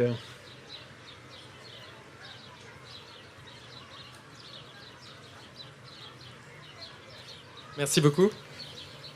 Je m'appelle Armand, je travaille dans la santé, je suis médecin et puis je me pose beaucoup de questions évidemment sur ce à quoi on doit renoncer pour protéger la globalité, pour protéger l'écosystème terrestre.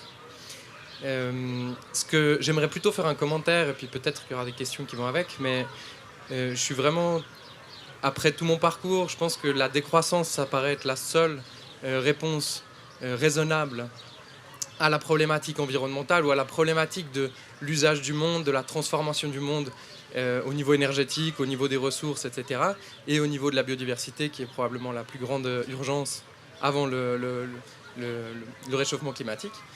Et alors comment est-ce que je vais tourner ça ?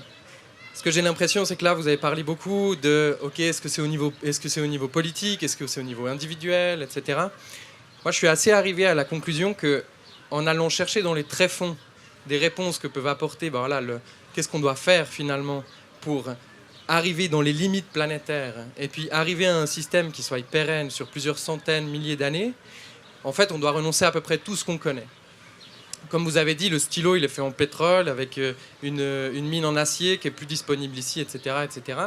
Et ce que je me dis, c'est qu'il y a quand même un travail d'éducation qui peut être fait. Et puis, comme vous avez dit, vous avez parlé finalement du machin chose fractal qui...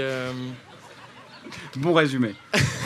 Non, le machin chose fractal, c'est en fait la diversité des tactiques que je vois derrière. Et toutes les tactiques sont bonnes à prendre, qu'on travaille au niveau politique, etc., au niveau individuel. La mesure individuelle, si elle est faite à l'échelle globale, elle peut avoir une action militante très forte et puis peser un poids très fort sur les freins qu'on peut amener au système économique qui nous met dans le mur. Et ça réveille vraiment une question fondamentale, c'est qu'est-ce qu'on est prêt, à quoi est-ce qu'on est prêt à renoncer pour le bien commun ? Et je pense que cette question, il faut qu'on la diffuse.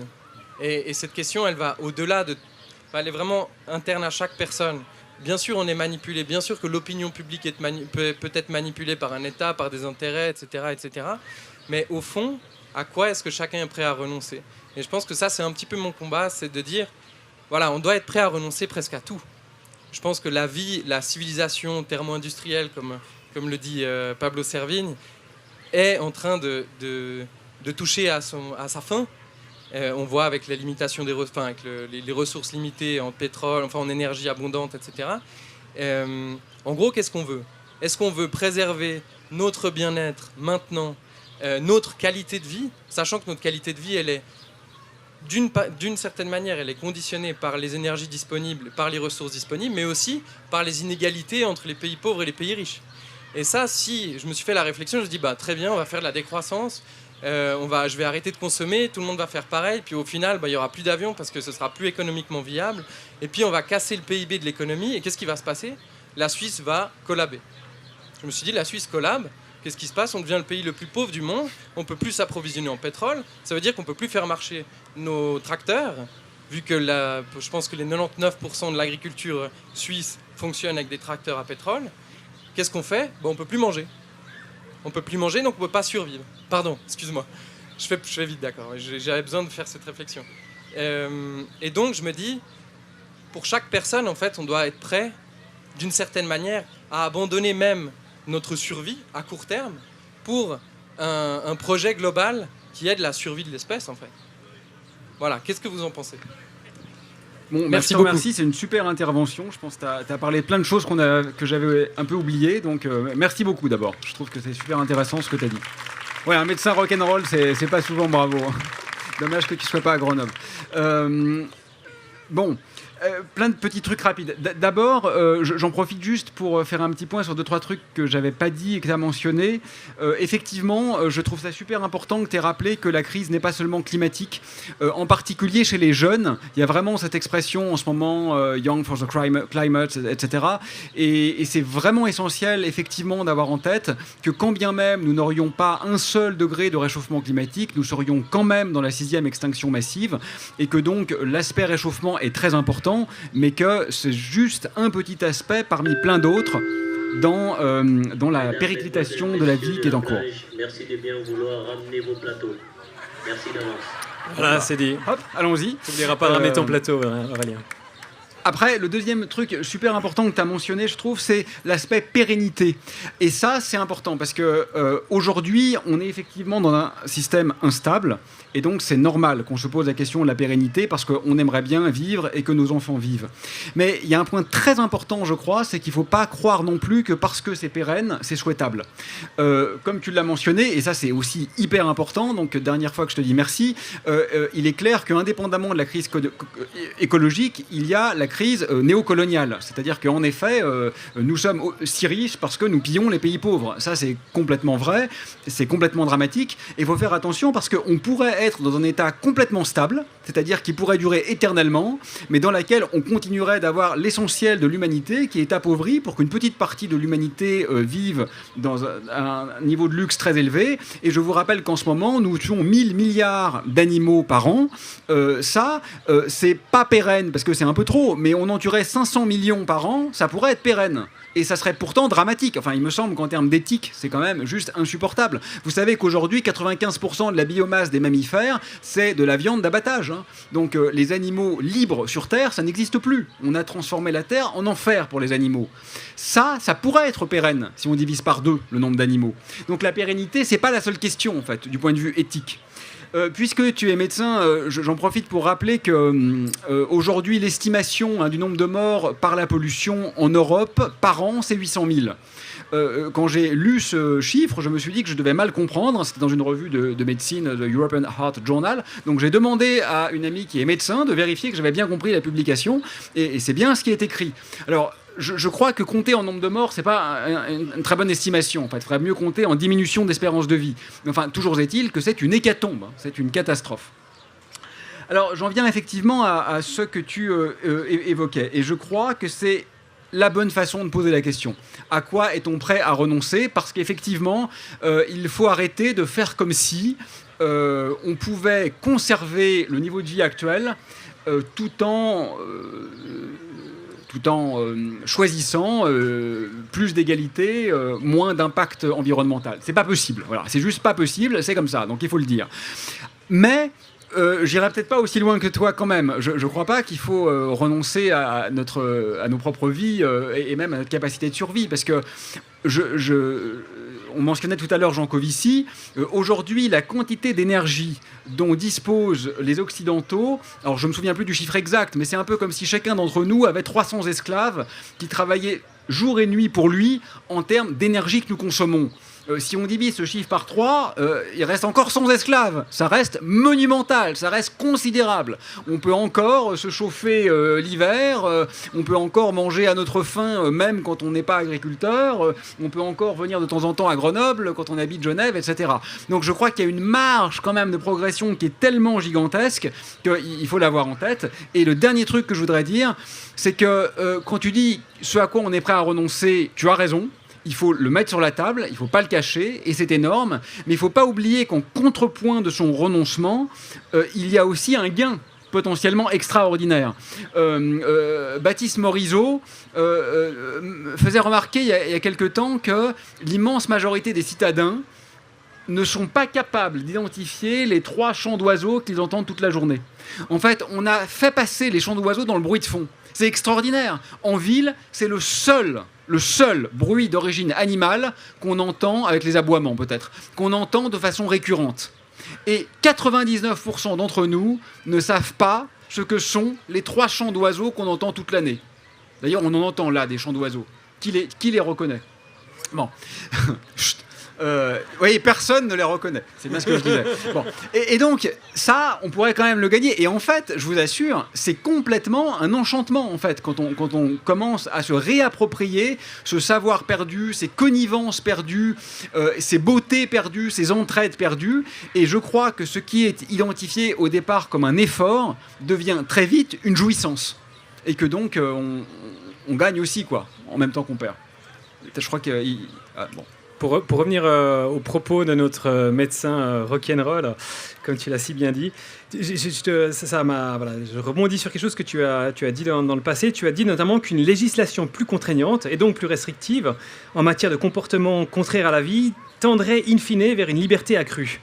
C'est-à-dire que voilà, plus on va restreindre nos libertés, plus à l'inverse, on va étendre nos libertés. Est-ce que c'est pas un peu paradoxal ou contradictoire ?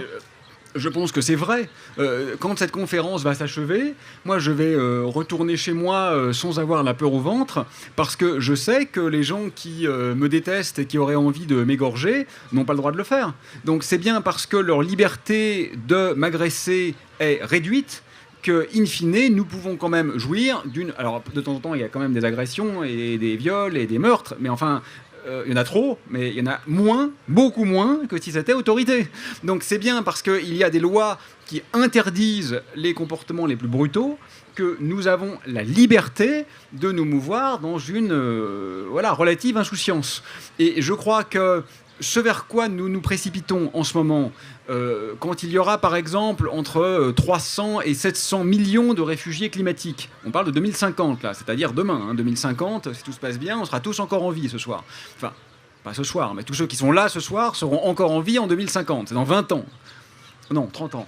Ouais, pour un physicien, je suis pas très bon là. C'est pas grave, bon. On n'est pas après. Mais bon, ça dépend du référentiel. Hein. Le temps est relatif, donc si je me déplace suffisamment vite, bon bref. Donc, sérieusement, on sera encore en vie, on va avoir des guerres. Enfin, je veux dire, et vous imaginez 500 millions de personnes qui se déplacent dans la joie et la bonne humeur? Non, ça veut dire la guerre. Et donc, aujourd'hui, une loi un tout petit peu liberticide par rapport à nos comportements les plus prédateurs quant à l'évolution climatique de la Terre serait évidemment, in fine, une loi qui jouerait dans le sens de la liberté si elle permet d'éviter des guerres. C'est une évidence. Donc oui, j'assume ce que j'ai dit. Mais ça, c'est vrai que la frange la plus réactionnaire de la population ne supporte pas cette idée. On est un Khmer vert, on est un dictateur en puissance, on est un Staline écologiste, si on envisage une petite loi de coercition, alors que ces mêmes personnes sont bien contentes d'être protégées par des lois pour qu'on n'aille pas voler dans leur villa. Hein. Parce que si on leur disait, il n'y a plus de loi, chacun fait ce qu'il veut, ils en seraient les premiers outrés. Donc ils sont bien contents que leur propriété soit protégée par la loi. Mais ils ne veulent pas que notre futur soit protégé par la loi. Ça me semble paradoxal. Complètement. On a une question du public de ce côté-là. Oui, bonsoir.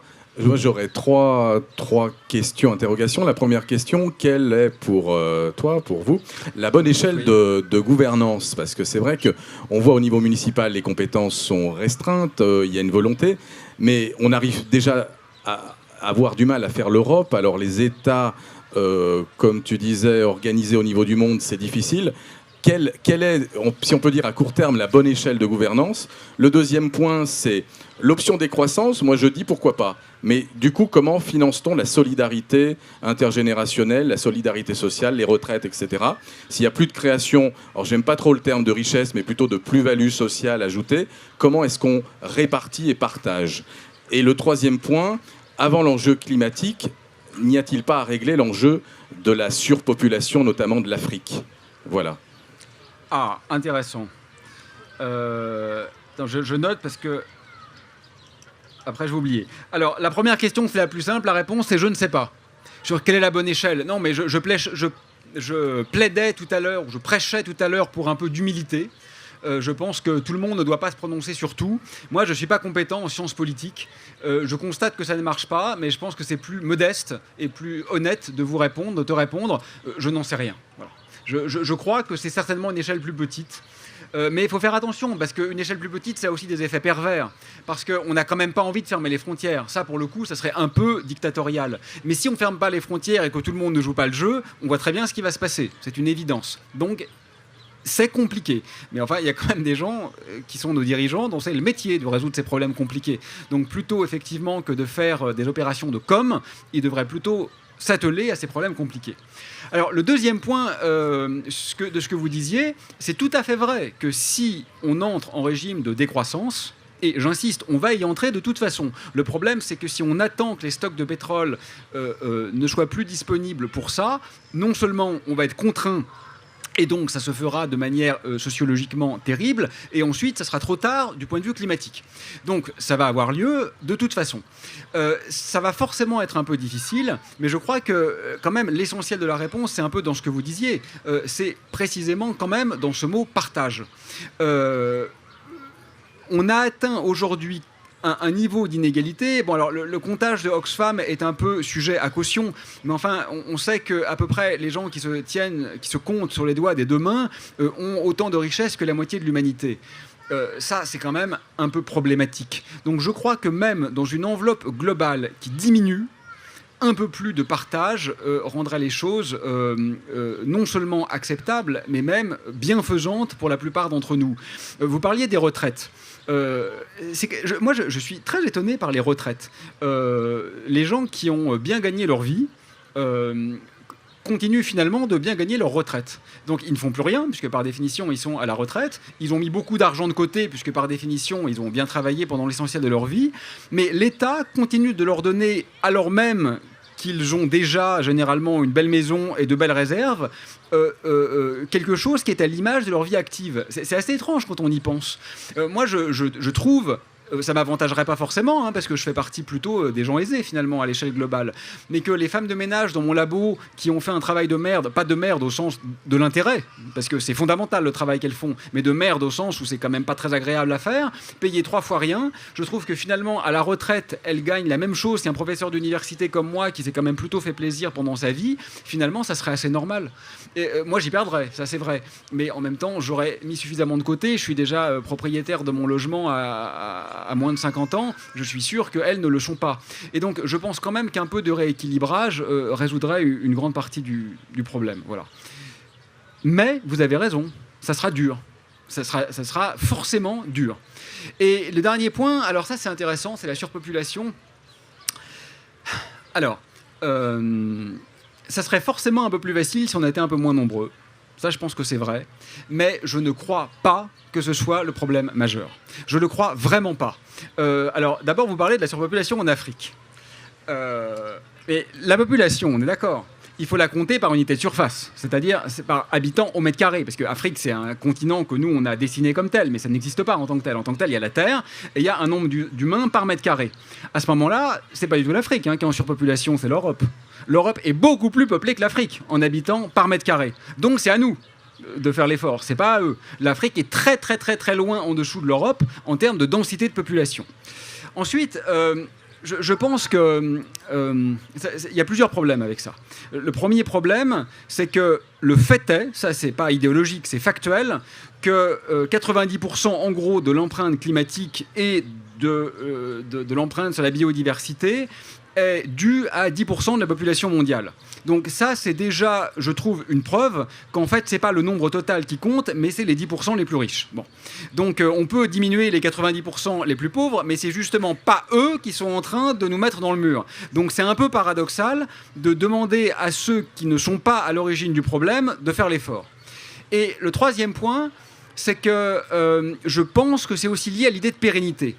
C'est vrai que plus on est nombreux, plus on risque d'aller vite en état d'instabilité.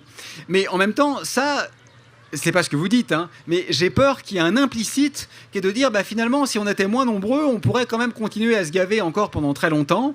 Mais ça veut pas dire qu'on serait dans un système qui soit acceptable. Et c'est un peu quand même ce qui se passe avec le néocolonialisme actuel, où le fait est que si on arrive aujourd'hui à payer une voiture pas chère, parce que contrairement à notre impression, une voiture, c'est pas cher en réalité, c'est parce que toutes les matières extrêmement précieuses qui se trouvent dedans sont essentiellement pillées dans les pays qui nous les fournissent. Donc je pense que si on fait porter la responsabilité indûment à la démographie, c'est parce qu'on a en tête une pérennité du système et non pas une sorte de légitimité du système. Donc je pense que c'est une question intéressante, hein, je ne dis pas le contraire, mais à mon sens, ce n'est pas la question prioritaire. D'autant plus que d'ailleurs, les prévisions démographiques sont une stabilisation à l'échelle de 2050. Donc de toute façon, ça aussi, ça va très vraisemblablement avoir lieu. Avant qu'on continue avec les questions du public, je rebondis sur une question Internet qui a eu lieu il y a un petit moment, qui a été posée il y a un petit moment. On parle souvent, on a vu la complexité de la solution. Certains parlent aujourd'hui de l'idée magique, le solutionnisme, qui serait que c'est les technologies qui seront là pour nous sauver. On a vu avec Elon Musk qui propose de s'envoler dans l'espace pour aller coloniser d'autres espaces. D'autres parlent de voitures vertes, de solutions miracles à tous nos problèmes. Le même Elon Musk. Entre autres, mais il n'est pas le seul. Donc voilà, que penser finalement de ce dogme de solutionnisme comme solution à notre problème actuel? Je dois reconnaître que Elon Musk est vraisemblablement l'être le plus malfaisant que je parvienne à imaginer. J'ai du mal à voir quelqu'un dont la vie sur Terre aura été plus dramatique pour les autres vivants sur la même planète. D'abord avec l'aventure de la voiture électrique qui a été vendue comme écologique, alors que évidemment une Tesla de 2 tonnes pour faire se mouvoir un corps humain de 60 kilos, faut quand même être un peu benet pour croire que ça peut être effectivement bénéfique du point de vue écologique, d'autant que les 400 kilos de batterie qui sont dans la voiture sont essentiellement irrecyclables et dramatiques du point de vue de l'empreinte quant à la pollution. Ensuite, Elon Musk, c'est la conquête effectivement de l'espace avec cette grande nouveauté, parce que le lanceur là qu'on a vu récemment, SpaceX, qui a fait s'émouvoir beaucoup de médias mainstream, faut quand même bien comprendre que du point de vue technologique, c'est une régression radicale par rapport à la navette américaine qui avait 50 ans. La seule chose qu'il y a de nouveau dans cette affaire, la seule chose qui est nouvelle, c'est qu'au lieu d'être une affaire d'État, c'est une entreprise privée. Ah, génial! Maintenant, c'est les entreprises privées qui vont dans l'espace. Magnifique. Ensuite, on a ce projet Starlink. Donc ça, vous savez, ce sont ces satellites-là dont le but essentiellement est qu'on puisse se connecter à Internet haut débit depuis le fin fond du Sahara, ce qui est évidemment absolument fondamental. Et cette constellation de satellites va finalement maculer quand même cette chose miraculeuse et, nous semblait-il, intouchable, qui était la beauté du ciel nocturne. Donc nous aurons maintenant droit à des traînées lorsqu'on regarde le ciel avec un télescope et qu'on fait une pause longue. Tout ça dans une idéologie de droite dure, hein, puisque Musk c'était aussi outré qu'on puisse confiner les gens et donc essayer de sauver des vies, parce qu'il fallait quand même à tout prix qu'on fasse tourner ces entreprises, sinon c'était la dictature. Donc il fallait que l'exploitation puisse continuer même pendant la crise sanitaire. Et au-delà même de tous ces aspects factuels, regardons quand même un instant en termes symboliques, quoi. En termes symboliques, ces gigantesques fusées, là, comme une sorte presque de symbole phallique d'une société en déréliction, qui essaye encore de rouler un peu des mécaniques alors qu'elle est en train de faire preuve à sa propre périclitation. Je trouve que ça a quelque chose de fondamentalement pathétique, en réalité. C'est-à-dire que alors que nous devrions tourner tous les regards vers ce qu'il reste de beauté autour de nous, que nous devrions faire des véritables héros, non pas des astronautes, mais des Indiens d'Amazonie qui se battent pour la survie de leur microcosme, ou des précarisés qui se battent pour la survie de leur famille. Parvenir à avoir un exemple dans ce genre de super prédateur malfaisant, c'est même pas à lui que j'en veux en fait, c'est à ceux qui l'aiment. Je me dis, mais comment peut-on... Et parfois quand je dis ça, on me dit, vous êtes jaloux. Mais je préférerais mourir que d'être copain avec ce type-là. Enfin, je veux dire, c'est la puissance 1 million du propriétaire du yacht que j'évoquais tout à l'heure. C'est le type qui a non seulement tout raté, mais qui en plus a fait rater les autres. C'est la catastrophe ambulante, c'est l'archétype de ce à quoi il ne faut pas ressembler. Alors, au-delà de la personne, mais je suis désolé, là, je me suis fait un peu plaisir. Comme je me suis tué sur Michel Onfray, je me suis rattrapé sur Elon Musk. Voilà. Et donc, maintenant, si on en vient au solutionnisme technique, qui est le mantra de la droite débile, c'est complètement idiot. Alors, non pas parce qu'il faut rien faire, parce que localement, parfois, il y a quand même des choses intéressantes. Bon, faut pas tout jeter, hein, faut pas jeter le bébé avec l'eau du bain, comme dit cet affreux proverbe français. Ce que ça veut dire, c'est que oui, parfois il y a des solutions techniques intéressantes. Ne les nions pas, appelons-les de nos voeux, et je suis bien content quand elles arrivent. Mais il faut faire très attention, parce que le problème n'est pas technique. Et quand le problème n'est pas technique, la solution ne peut pas être technique. Ce que je veux dire par là, c'est que imaginez qu'on invente là maintenant un téléphone portable qui consomme 2 fois moins. Je dis, c'est bon pour l'écologie, on consomme 2 fois moins. En fait, par effet rebond, c'est instantanément pire pour l'écologie. Pourquoi ? Parce que tous ceux qui consomment trop et que pour l'instant on fait de façon épisodique sur notre laptop le soir, on se mettra donc à le faire sur notre téléphone portable, et le petit gain d'efficacité qui a été permis par l'avancée technologique est immédiatement surcompensé par l'excès d'usage qu'on en fait. C'est exactement ce qui va se passer avec la 5G, la 5e génération de téléphonie mobile, dont les opérateurs parfois mettent en avant le fait qu'elle consomme moins à usage constant que la 4G, et figurez-vous que c'est vrai. C'est vrai. Et pourtant, vraisemblablement, et même sans le moindre doute, in fine, elle engendrera une augmentation de la consommation d'un facteur au moins 3 ou 4, parce qu'on ne vit pas à usage constant. On ne vit pas à usage constant, et soyez certains que Elon Musk et ses semblables vont inventer des bouées connectées. Là, je vois quelqu'un qui a une bouée dans le lac Léman, mais bientôt, grâce à Musk, les bouées seront connectées, soyez-en convaincus. Pourquoi ? Parce que ça sera rendu possible par la 5G. Ça, c'est pas du tout être un prophète de malheur, ou être un gourou apocalyptique, comme on le dit parfois de Greta Thunberg. C'est juste la vérité rationnelle, factuelle, qui est bien connue. Et qui fait que si on ne travaille pas sur nos objectifs, le solutionnisme technique se traduit presque toujours, et je crois même en fait toujours, par une augmentation des effets négatifs. Donc ça ne veut pas dire qu'il faut arrêter d'inventer des choses. Moi je suis physicien de profession, je trouve ça plutôt chouette quand les gens ont des idées. Mais il ne faut surtout pas croire que la solution se trouve là. Ça, c'est juste factuellement faux. Peut-être un dernier exemple. Imaginez qu'on invente un avion qui ne consomme pas. Alors ça, c'est pas du solutionnisme technique, c'est de la science-fiction, parce qu'évidemment, ça n'existe pas. L'énergie est conservée, c'est une des lois fondamentales de la physique. Mais imaginons qu'on viole les lois de la physique et qu'on fasse un avion qui ne consomme pas. On se dit, ça au moins, c'est quand même bien pour l'écologie. Non. C'est pas bien du tout pour l'écologie, parce que le plus grand problème du tourisme, c'est pas le CO2 émis par les avions, c'est le tourisme en tant que tel. C'est le fait que par notre simple présence, on vient mutiler les quelques espaces vierges qui subsistent et on les rend, par le simple fait que nous y allions pendant les vacances, essentiellement invivables aux rares animaux sauvages avec lesquels on partage encore cette planète. Donc la technologie, en fait, elle est là, elle fait partie de notre monde. Moi, j'ai un téléphone portable, comme vous l'avez vu, on l'utilise, on fait avec, mais il faut quand même être conscient que c'est une partie du problème et pas la solution. Voilà, on replonge sur le public. Bonsoir. Alors merci déjà tout d'abord d'être venu à Genève. Ça fait vraiment plaisir de voir quelqu'un comme vous qui vienne. Moi je voudrais rebondir sur quelque chose en fait que je pense fondamental et qu'on a peut-être à peine effleuré, c'est finalement l'éducation si on se projette à long terme. Monsieur en parlait tout à l'heure brièvement.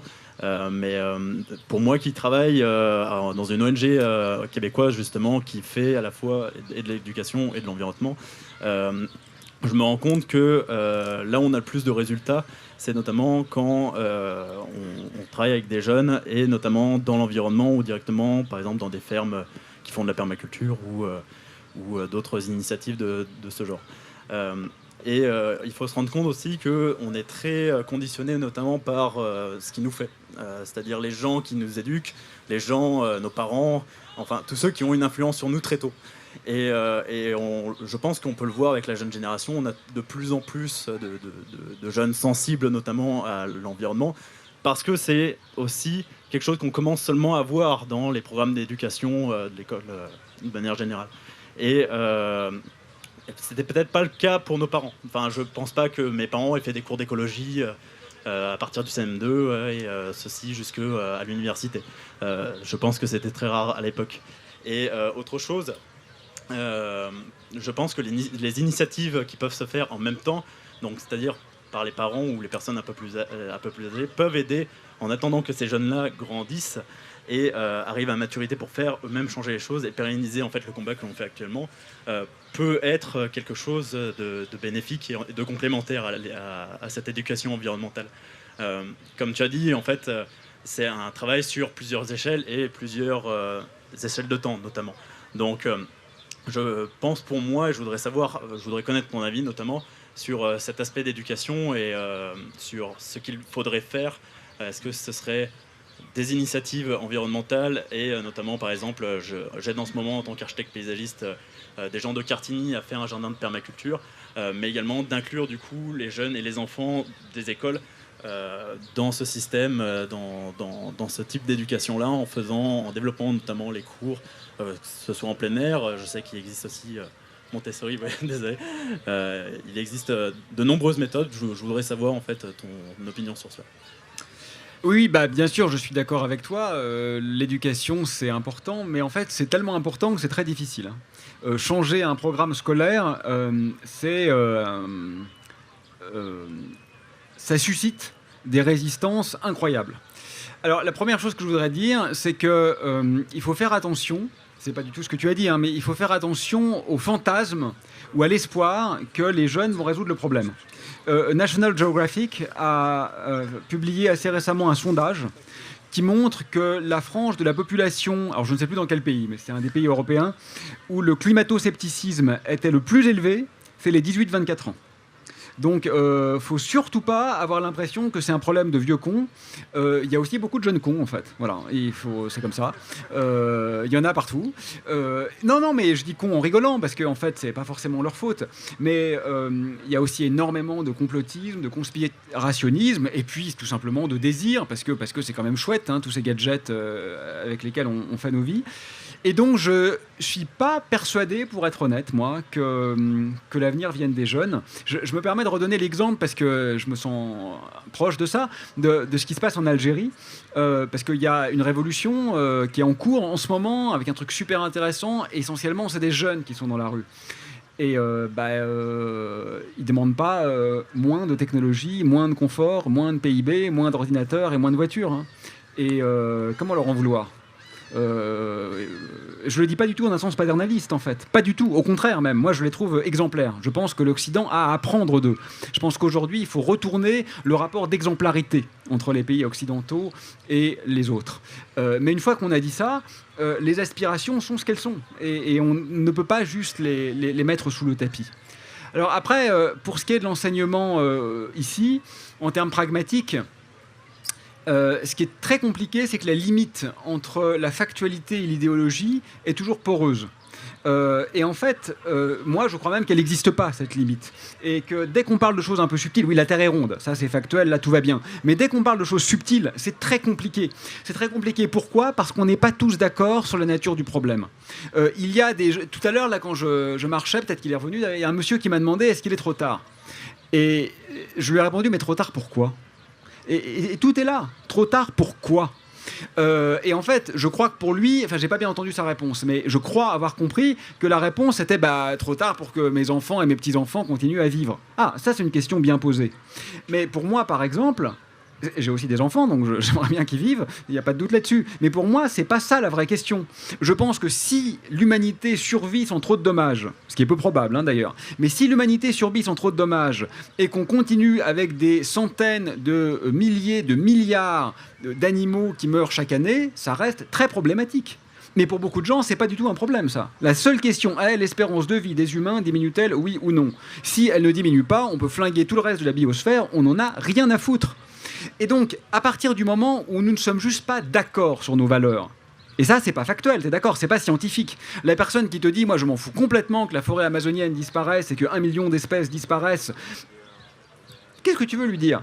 J'écoutais tout à l'heure dans ma voiture la radio en venant vous voir. J'ai pas de voiture, c'est une voiture en éco-partage. J'écoutais donc la radio et j'entendais qu'il y avait eu un incendie en France. Et donc on disait qu'il n'y avait pas de victimes, bon, super, et on parlait des dégâts matériels. Donc la seule question c'était, il n'y a pas de victimes et il y a des dégâts matériels.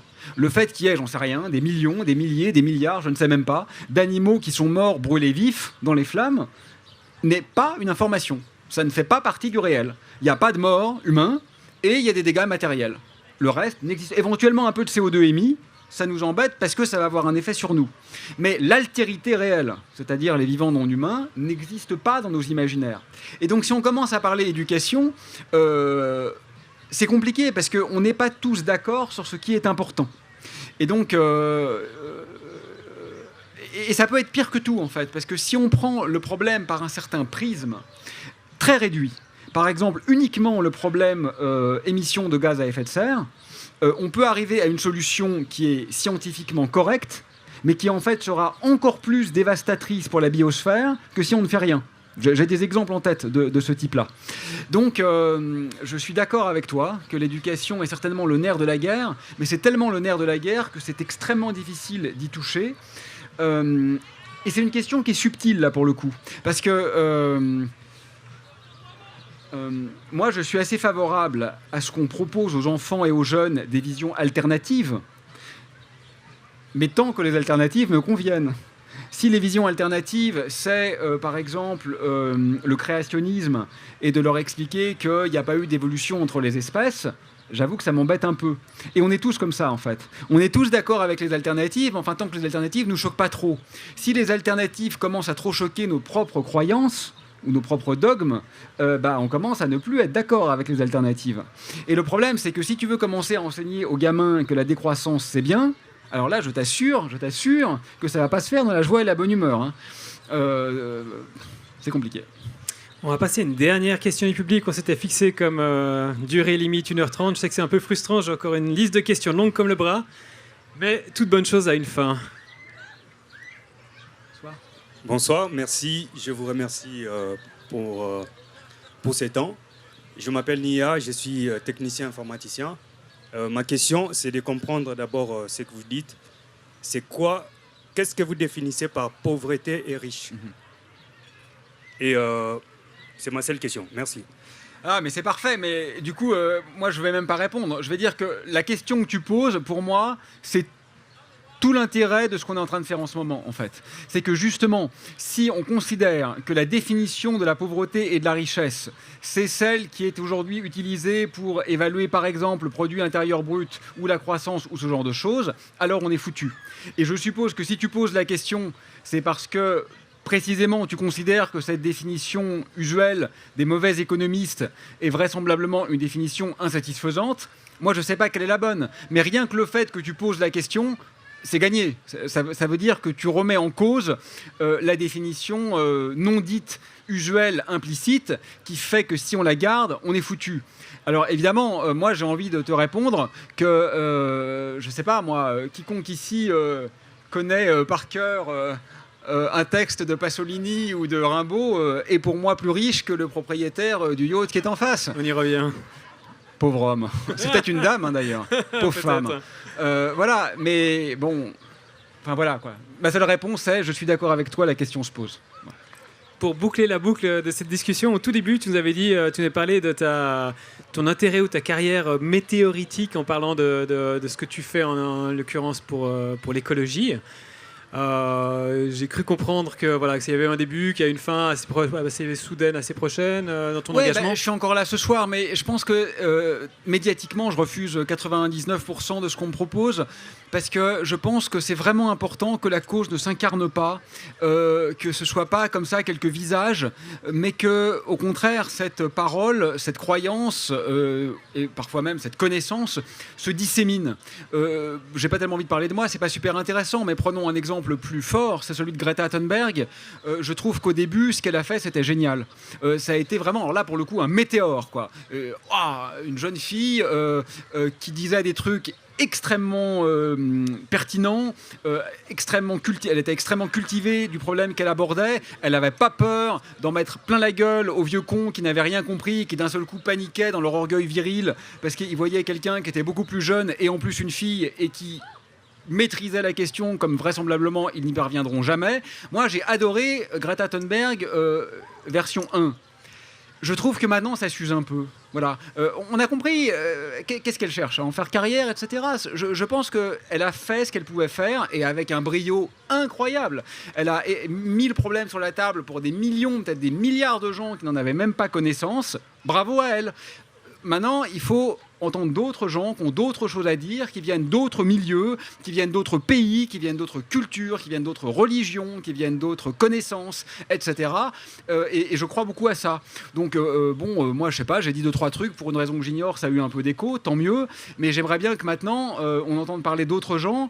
On mentionnait tout à l'heure Jean Covici, lui, il n'a pas que des amis chez les écolos, mais c'est un ingénieur polytechnicien qui a une vision très technique de la question, que climatique, hélas, à ce stade, mais je vais le convaincre de s'intéresser aussi aux autres problèmes connexes.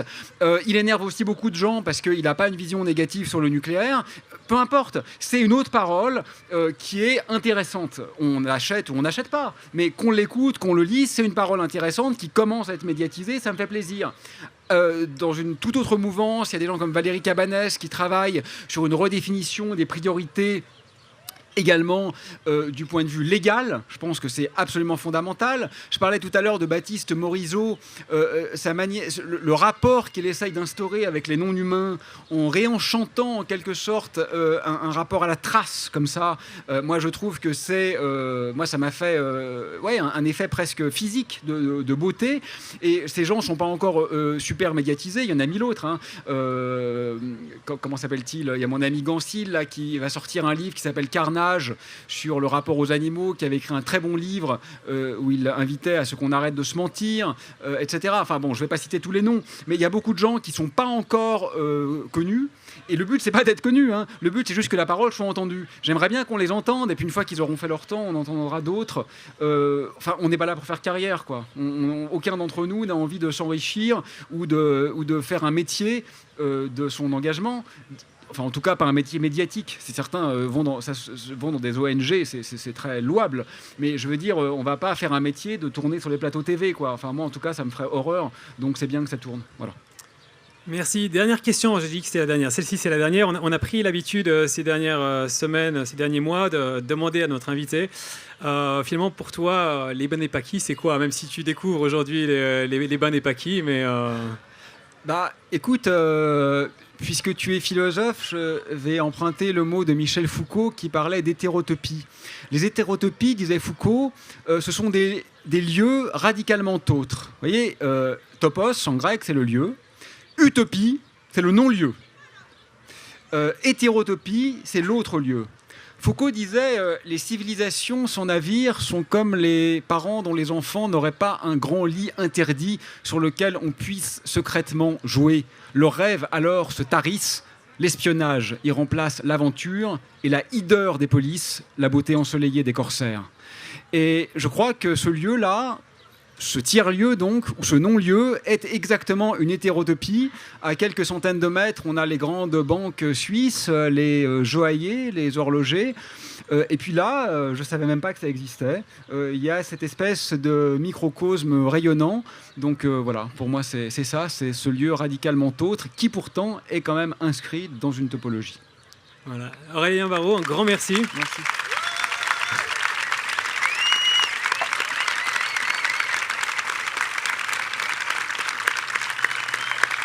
Non. Merci à vous pour l'invitation. Merci à vous toutes et à vous tous pour votre participation, vos questions. Désolé pour tous les frustrés de ne pas avoir pu poser vos questions. Dans tous les cas, vous pourrez retrouver l'intégralité de ces discussions et des interventions sur Facebook, sur la page des bains. On est encore en live là ? On est encore Parce que quelqu'un me demande que je revienne vite, donc voilà, je reviens vite. Voilà. Vous retrouverez aussi sur YouTube, toujours sur la page des bains, la discussion. Les cafés philo continuent, petite pub pour les bains, donc dans les prochaines dates. Le 22, les deux prochains cafés philo seront axés plutôt au féminisme, avec le 22 août avec Yasmine Affer de l'Université de Genève, qui va proposer une approche historique et anthropologique du féminisme. Je regarde mon agenda, le 12 septembre, on reçoit Geneviève Fraisse de Paris, une grande philosophe féministe qui nous parlera de politique et de féminisme. Et puis on reviendra sur la question écologique le 17 octobre avec le philosophe suisse, vaudois en l'occurrence, Dominique Bourg, qui parlera avec nous d'éthique environnementale et répondra à la question où en sommes-nous avec l'éthique environnementale. Un grand merci du côté des bains. Je voulais quand même remercier Eric Banoncini. Encore, je finis juste. Du côté des bains. Demain, il y a la grande fête du 1er août au bain. Soyez là, il y a plein de choses fantastiques. Demain, on commence aussi les aubes avec des concerts tous les matins pendant 3 semaines à 6h, lever de soleil, musique magnifique. Soyez présents. Je crois que voilà, j'ai tout dit. Et remercier Eric Banoncini qui a préparé ce débat et Sarah Ducré qui a eu les ovaires d'inviter Aurélien Barraud. Et Aurélien Barraud qui a accepté complètement spontanément. Et surtout, il nous a dit qu'il refusait le cachet, qu'il voulait qu'on le donne à une association, pourquoi pas la nôtre. Nous, on propose de trouver une association ensemble. Non, mais moi, j'ai une association en tête, mais puisque vous n'êtes pas une entreprise privée, gardez-le, c'est mieux. Bon, on verra, on va discuter encore 5 minutes. Donnez-vous-le à vous-même. Mais nous, on voulait quand même te faire des cadeaux qui viennent des bains. Un d'entre eux, c'est notre cœur. Je sais pas si tu as vu, on a ça comme emblème. C'est une petite variante du drapeau suisse, mais on a remplacé la croix par un cœur. En fait, c'est pour dire pas seulement que la vie est amour et un truc bisounours, ni qu'on est solidaire, mais par où doit passer le changement, c'est par l'intérieur. Donc voilà, c'est ça, c'est notre message. Je le mets demain dans mon bureau. Il est pour toi. Et pour vous tous, merci. Et dernière chose, grand merci aussi à Flo qui est le magicien du son. Grand merci à Jeff, Jean-François Vercasson qui est le magicien de l'image. Vous pourrez retrouver tout ça sur Internet. Et grand merci à vous. Merci à tous.